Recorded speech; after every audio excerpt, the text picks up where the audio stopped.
Welcome to Below the Frame with me, Matt Vogel.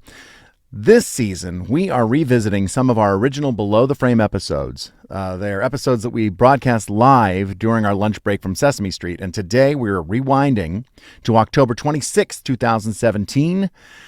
This episode, we are in the very spooky Muppet Lounge because it's almost Halloween. And we are talking about Sesame Street Characters.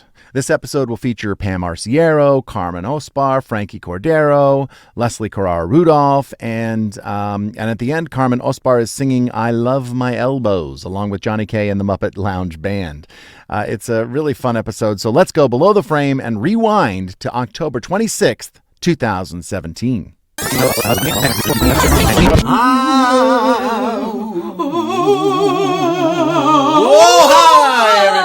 Welcome to Below the Frame. It's me, Matt Vogel. Hi, everyone. Stephanie's over there. And, oh, geez, take time. What'd I do? She dropped her readers. I dropped my cheaters. Hi there, everybody. So we'll take a couple seconds, let people get on the Facebook Live, log in. 48 people, Matt. What? So, but you know what? Before we get started, I just want to say right off the top of the bat, a lot of people have left questions this week and last week about Kermit, and I want to say that it is a huge honor, of course, and I am humbled, and obviously it means a lot to me. It means a lot to you guys, and the support of so many Muppet fans has just been amazing. So I cannot wait to see what we do with the frog next, and I hope that you're there cheering him on. So anyway, today is all about characters, the Sesame Street characters. And before we get down to our panel here, I just wanted to show you an example of our scripts. So this is the script that we use. We have lines here, and we post them on the side of the monitors so we read along. And then this is my Big Bird script right here. It's teeny tiny. So I take it inside Big Bird with me. We don't really have. We should have put a penny there, Matt. We should have put a nickel or a Metro card. Yeah, shoot. Something for comparison. But look, how do you read it, old man Vogel? Well, I actually have to take my glasses off to read it. Oh, so it's all right. One of those things. Well, no, but then you don't have to worry about dropping them like I did. That's true. Good thinking. Yeah. All right, so we'll head down to our panel now. Let's just, Stephanie, be careful. I know. So yeah, I do for my art. I know. So we're talking about the Sesame Street characters today. We've got some puppeteers in the room, sitting on the sofa. I have no idea who's going to be there. I have some idea, but mostly I have no clue. Oh wait, I hear spooky things happening. What is going on here? It's the undead. Wait. I'm worried. I'm worried about some of these people. All right. Wow. That's a little disturbing. Very spooky. It is. Although yet just another day at the office. That's really. right, kind of normal. So here we are in the Muppet Cast Lounge, the spooky Muppet Cast Lounge. Come on in and let's say hello. It's an earthquake. I know. Let's say hello to everybody. Hello, everybody. Hi, Richard Germany. Hello, everyone. Hello, this is our studio audience. Hi. Hey, studio audience. Hey. Oh, what a lovely studio audience we have here today. So, hi there. So like I was saying, we're talking about the Sesame Street characters today. We're going to talk to some puppeteers. Why are you all crammed over in the corner there? Frankie's going to go. Peter's making his coffee. I just had to finish my pour over. I just making That's right. Peter and his Pour coffee. over. Nice. Frankie, you're alive. Yeah, I was just didn't blink. I didn't blink. Wow, I'm impressed. So, we're gonna talk about the characters. Now, some of you are character originators, and some of you are character inheritors, I guess I would say, right? Is that a word? Yeah, sure it is. Inheritors. Sure. Inheritors. So, Inheritors, character inheritors. Ingrown inheritors. Just kind of briefly, before I get to these questions that people have left, and there were a ton of questions. I'm never going to be able to get through them all, but we're going to try to do the best we can. Can you tell us just briefly the process, briefly? Yeah, start on that end. Okay, briefly. Well, I need an... Okay, so I'll start with Pammy, because, about your character. So, Grungetta, whom I mistakenly said you originated. No, I'm an inheritor. Brian Meal did Grangetta first for one season. Okay, I didn't know that. How many people in this room did not know that? No, I didn't know. I didn't know that. I knew it. Who knew it? Joe had us over here. He's probably like, I knew it. And I've done Nerd. her. I've done her for about 33 years, so I feel like really she's my character at this point. And what Brian originally did was a very interesting mix of kind of Jimmy Durante and witches, and I said, well, how could you come up with that? So at first I did kind of what Brian did, and then she became her own voice. She became her own person. And she comes from some other part of me. You know, there are times Grangetta will say things that the grouchiest part of me, which you all know, I have a huge grouch area. The inappropriate part. Inappropriate grouch. But she'll just come through and say things I don't expect, and it's one of my most joyful things about doing a character is when they become just a part of you that you don't consciously control. That's cool. Carmen. Oh gosh. Carmen is a character originator. She originated. I was an experiment though. well, tell us just like what was the idea of it? It was actually really cool. I was the first puppeteer not from the United States performing on Sesame Street, so I was an experiment. I didn't speak very good English, but Jim always wanted a Muppet, bilingual Muppet, and I remember having just one conversation with him before he passed away, where he kind of gave me the idea why he wanted me on Sesame Street. And he's like, I always wanted a bilingual character. What do you want? Do you want a bird? Do you want an animal? A monster? A coffee? You know, like a whatever you want. Jesse Oliver says hello, Carmen. By the way. Really? Jesse Oh, Oliver says hi, hello. Jesse. So we thought that animals will be politically incorrect because, you know, any Mexican could feel offended. So we decided that we wanted a monster. So I love the idea that I was able to come up with him with a monster and colorful monster. Then unfortunately he passed away, but I was in a meeting creating the character with John Stone, Norman Stiles, that he was the head writer, Kevin Clash, and anyway, we all, and Ed Christie that actually was drawing there as we were trying to come up with this idea. So I was not the only one. It was a group of people that we come up with Rosita. I gave her the name because I like people to roll the R's when they say Rosita. And they like that idea. And anyway, I was just Joseph going to say. Scarborough just says, why did Rosita eventually lose her wings? Do you know, like, why? I have no idea. When they arrived, and I just didn't have them.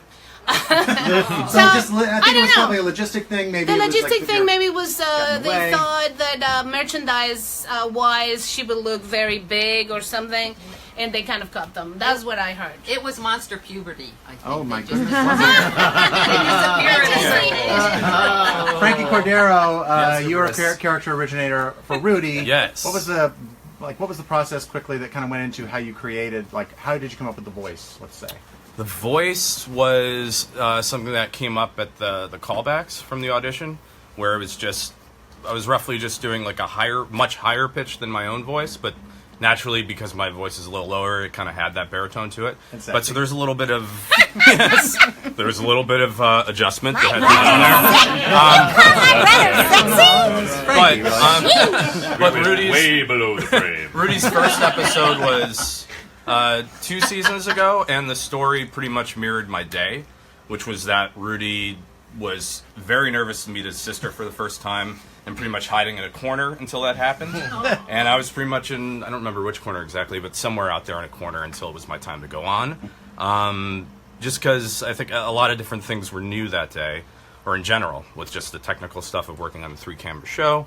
But slowly, I feel like he's become a little more me, as well as there are a lot of new kids in my family at home, and they've kind of all melded together, and it's still developing. I think that is with all of us. Speaking of Rudy's sister, Leslie, you play Abby. Yes. You originated that character. Can you kind of give us in a kind of an encapsulated form the process, like how that came about? Well, that one was, they had a cattle call all over they had people coming in, and they sent us sides, and then they sent us a song, and then so originally it was just people sending in tapes. I know Kevin had told me about it, and I heard the rumblings of fairies because I love fairies. So everybody, once they said there's a fairy, so many people called me and said there's a fairy, And so so that was a process. And so I'll get quick to the callback part there. When it was finally a callback, it was Fran, who was Zoe, and Sonia was there. And it was about 45 minutes of improv. Like, literally, Kevin sent me my audition thing, and Fran and I were just like, I have a girl named Doyle, and my dad has gas. He's a gnome, and so we make fennel cookies. And we were what's just... weird is, like, you're not really good at just kind of talking off the cuff. No, not at all. Not really good But at just, like, talking. but Fran and I had such goofy chemistry, and then while we were in the actual process, they were kind of, you know, because our voices are a symphony, and they're saying, can you be higher, can you lower? Okay, we are live again. And so that basically is the secret of everything you need to know about the characters. I mean, I feel like That was really well said. Covered it. I don't think I've ever heard a speech that articulate. I mean, it just kind of came. I didn't plan it. It was amazing. It came I out was of just me. shocked that. No way. And Thanks, Carol. It was so nice of Carol Spinney to drop by. yes. I missed it. Oh, well. You know what? Because the things kind of have gone so wacky here, you want to do a little... Were you gonna What? say- I was going to plug this book. Do it, real quick. for, Yeah, go ahead. Luis Santiago. One of our writers. Yes, one of our writers he just came and spoke to us about, this is like a historical book about his family, which is amazing. So please get it. It's amazing.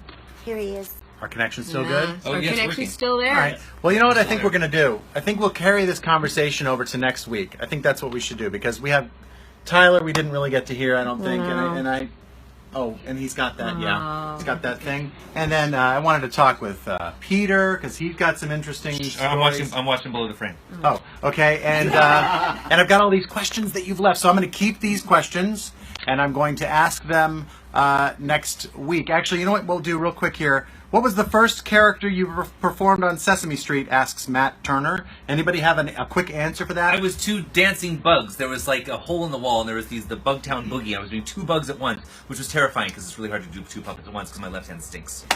I was like a literally bat. stink? It I was smells a really little bad. bat. I was a weasel, and Pop Goes the Weasel. Anybody else remember?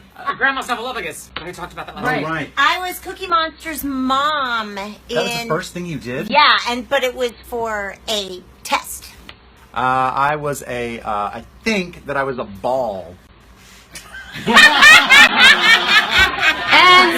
write your own punchline. Anybody over here? A honker? I think A honker? honker, yeah. I was the violinist at the Count's Castle.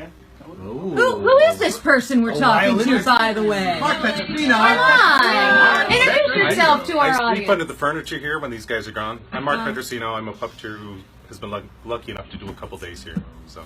You've also been on the Broadway. What'd you do first, Matt? Well, there was that Cookie Monster photo shoot, but the first thing on the street was the only burrowed in my brain is because David Rudman said, "I've never been so aware of a right hand in my life." Nicely done, Tyler. All right, so I think we're going to, like I said, next week we will do Characters Part 2. And we'll get to your questions, and we'll hear more. So, in the meantime, we're going to do our ending musical moment, and it's going to feature Carmen Osbahr. Tell the story. Carmen, tell us the story about the song. This is my favorite song because it reminds me of Jim Henson. I remember all the process of this song when they did the Muppet insert.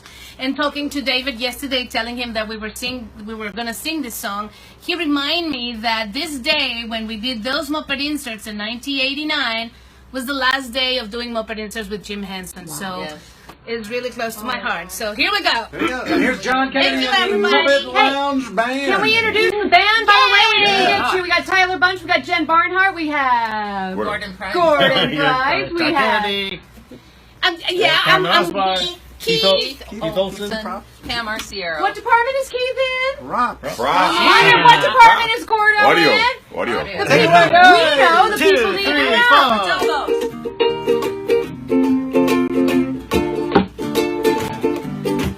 I love my elbows. Let's get straight to the point. I love my elbows. Yeah, they're my favorite joy. They bend my arm with so much charm and finesse. I love my elbows. They take my ankles, squeeze. I love my elbows. So much I'm weak in the knees. They're flexible and bony. They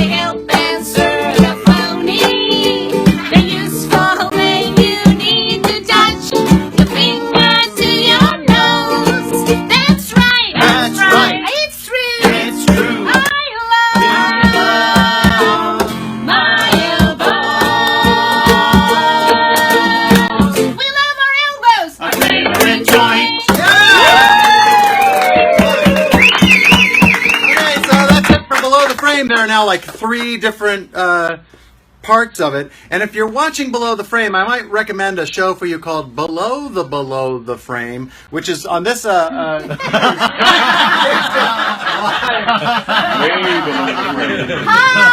I don't normally wear these.